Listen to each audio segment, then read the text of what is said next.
Hi, I'm Jill Ferris, and this is Cooking for Bachelors. Well, last season we did a bunch of meat soups, so I thought I'd balance it out, and we'll do some vegetable soups this time, starting with tomato soup, which I'm preparing to roast in the oven.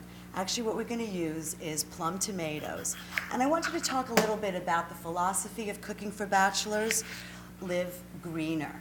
Okay, and one of the ways we live greener when we're cooking for ourselves is the locavore concept, which is buying foods that are neighborhood grown or come within 100 miles, so you're not burning as much fuel for the food that you eat.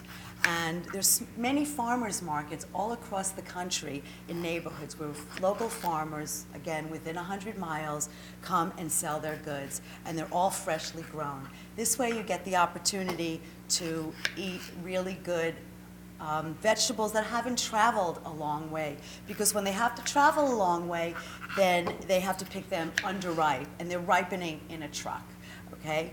There's actually, I'm in Brooklyn, and there's actually rooftop farms in Brooklyn. So everybody wants to get into the act nowadays in farming. I'm going to put these tomatoes in this great pan that I got from Cuisinart. It's really beautiful design, easy to handle, and very lightweight. It comes with an insert when you're cooking meats that need to separate the fat and drip out, but we don't need that right now. So what I'm going to do is I'm going to put some olive oil in the bottom and just rub it around with a paper towel so that nothing sticks. And I'm going to lay my tomatoes, and I'm also going to roast the garlic as well. And that will give the garlic a beautiful caramelized sweet flavor, and you'll actually taste the roasting in the soup. I know you're saying, what do I need to make this for from scratch? Look how easy this is. What, you cut up some tomatoes, you put it in the pan? Believe me, you will really like what you make. It's really much healthier this way. Now what we want to do is just sprinkle it with some olive oil. Make sure everything's covered. A little bit of salt. Again, this is sea salt. This is a flaky Australian sea salt, and it's really nice. It looks like it has big chunks, but they're very flaky. We're going to put this in the oven. It's at 400 degrees, already heated. It's going to go in for about an hour. So while it's cooking, you can go walk your dog, watch your favorite TV show, and then we'll finish making our soup. Hi, I'm Jill Ferris. This is Cooking for Bachelors. Today we're doing vegetable soups. Last season we did all meat soups. Now we're doing vegetable soups. We're starting with a tomato soup, and this is a roasted tomato soup. What I did was I also added garlic. This was in the oven with olive oil and salt for about an hour. And we're going to add it to the processor, and we're going to blend it down so that we can start our soup with it, which is going to be a little bit chunky. This is really very delicious. The roasted flavors in here and the caramelization of the garlic and the tomatoes is just wonderful. Something about this particular soup which I want you to realize is that we added the salt already to the tomatoes, so please don't add it again to the soup. I made that mistake once. I added it again, and I had a very salty, although delicious tomato soup.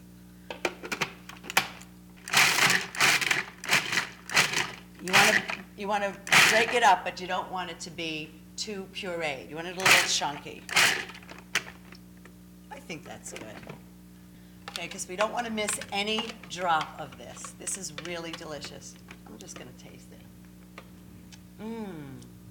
That is fine. Okay, now we're going to bring it over to our pot. Our pot's already heated here on our wonderful Denny triple burners, which are you hear the sizzle. Okay. All right, that's going to get going. And we're going to add a little bit of hot pepper, which these are the red pepper flakes. And we're not going to add any salt, but we're going to add some pepper.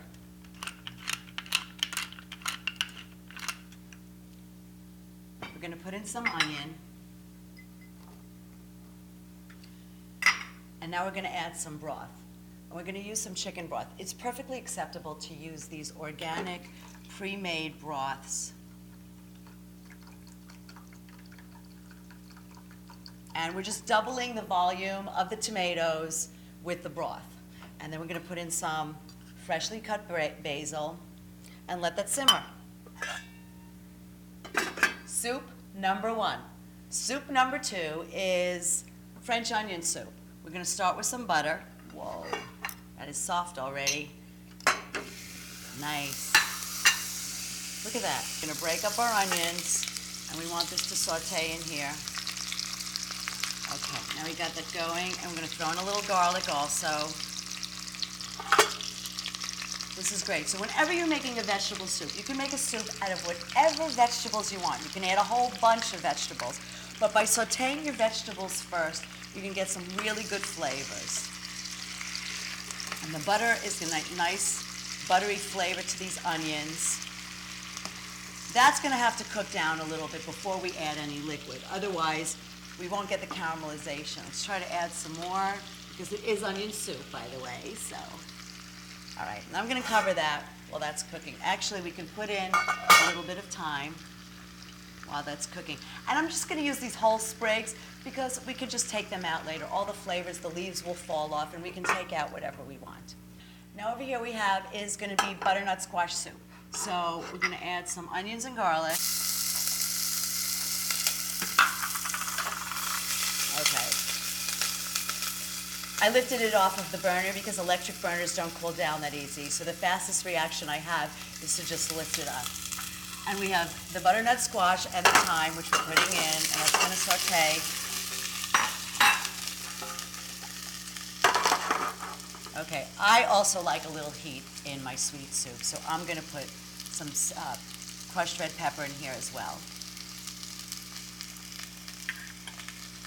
Toss that around a bit. Just till the garlic and onions start to become transparent. Let me just check on my onions over here. Wow, this burner makes it really easy to cook the 3 soups at once. Okay. That's going to have a little ways to go. Now to this, we're going to also add some chicken stock. Now you're going to ask me how much.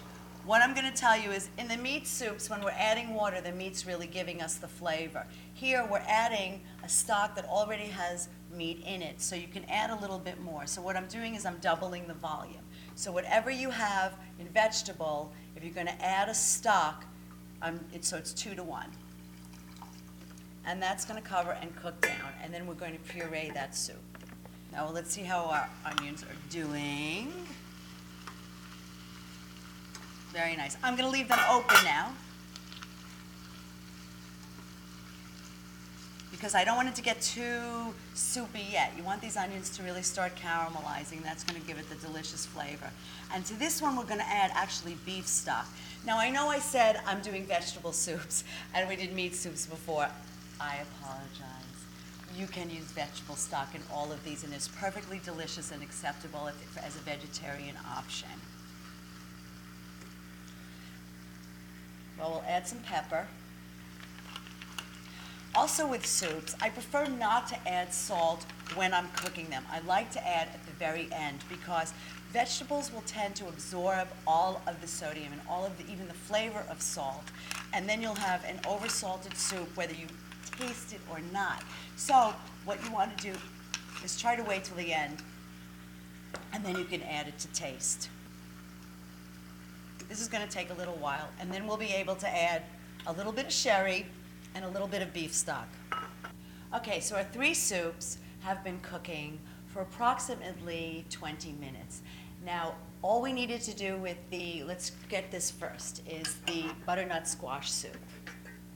The butternut squash soup has been cooked down. As soon as it's cooked through, it's done. So we're going to take this and we're going to puree it into the food processor. Now, when you're using a food processor, it's not like a blender. It cannot take a lot of just the liquid. So you use a slotted spoon to get just the solids out, which is the onions, the garlic, and the butternut squash. We had a little thyme sprig. And we're just going to throw that out because all the flavors were already boiled out of it. And you can make as much soup as you want. Now, this is soup probably for about 2 servings. If you are entertaining, if you're having more people, or if you want to keep it for further use, then you can make more. But you could do anything when you're making soups. You can make a lot, a little. You can use any kind of vegetables. You could see how each one of these soups that we made has a slightly different process. But nonetheless, you can make soup out of anything. It's just a matter of adding the right amount of ingredients so that you don't have it flavorless. So don't put too much water in, that's all. Okay, now we're gonna blend this until it comes to a puree. Okay, that looks really good. So it's very creamy, it almost looks like baby food.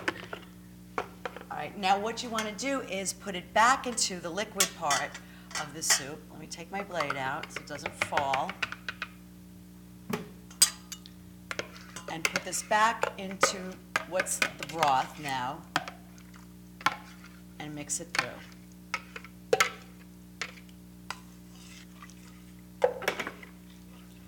And just blend it. And with the slotted spoon, it's really easy because it will mix nicely. The liquid will go through the holes in the spoon and it makes for easier blending. Of course, you can't serve it with a slotted spoon. Now what we're gonna do is we're gonna serve it in a bowl. Now, a lot of people use cream in soups like this. Butternut squash soup, pumpkin soup. You can even make cream in tomato soup. But I would prefer not to eat the cream. It's okay with you. If you wanted to, you would blend it at this point. You would blend it into a hot soup, but you don't need to reheat it. It's enough. You don't want to boil your cream. And now what we're going to do is take a little bit of cream and just drizzle it. There's enough fiber in the vegetable that's going to make it a nice rich soup. So you just drizzle a little bit, comes to the surface, and we're going to dress it with a slice of tomato. This is a Campari tomato. They're small. They're like this medium-sized, very, very sweet tomatoes. They're like baby tomatoes on the vine. We're just going to float those up here. And then we're going to use a little of the chive also. They sank. They sank. Come back. Come back. That will come back. That you'll go fish for it, hey. All right, there we go. That's one soup. Now, what we're going to do is for the French onion soup, which is traditionally made with bread and cheese. But you can see I don't use a lot of bread in my recipes. So what we're going to do is we're going to make like a Parmesan toast just by using, this is actually Romano cheese, and this is like a very wonderful Romano cheese. And we're going to make little dollops of this and put it in the toaster oven, and it's going to form like a little cheese toast. And we're going to float those on top. So let me just put this in the toaster oven just for a few minutes until it melts.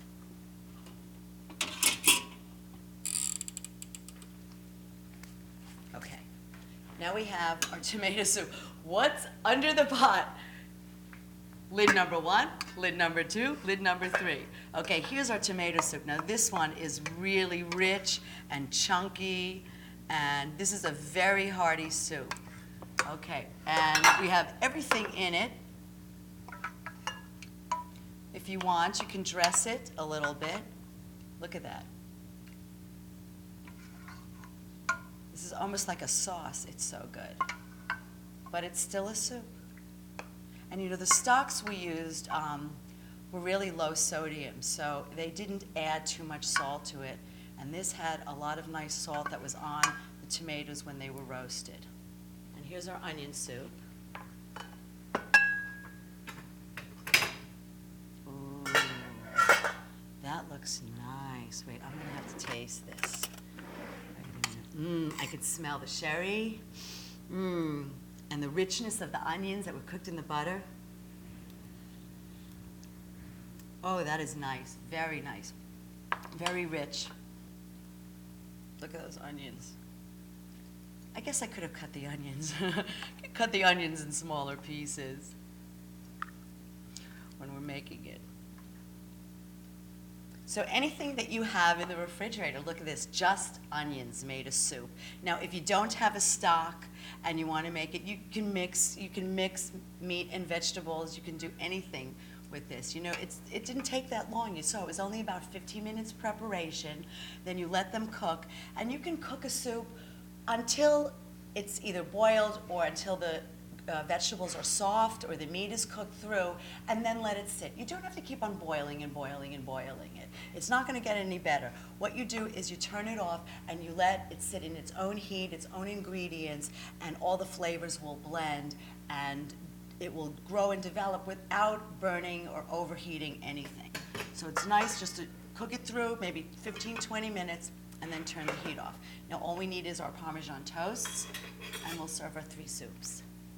Okay, so what we did was we took a little Romano cheese, put it in a pile in the toaster oven. It melted down. We let it cool for a few minutes, and it's formed like a little cracker. As we put it back in the soup, you could see it's a little hard, but it'll be very nice, and I'll give you the same effect as the bread and the melted cheese, but without all that bread. So here we have this onion soup. It's lovely. It's lovely. It's beefy and creamy and buttery. That's great. Now I'm going to taste the tomato soup. This is roasted tomato and garlic. Oh, that is rich. It's almost like a sauce, but not too much, so you still feel like you're eating a soup. And here we have the butternut squash with floating cream. Wow. It's sweet, it's spicy, it's creamy, delicious. So you can see all 3 at the same time, all different treatments, 3 different soups. You can make anything. Enjoy your food.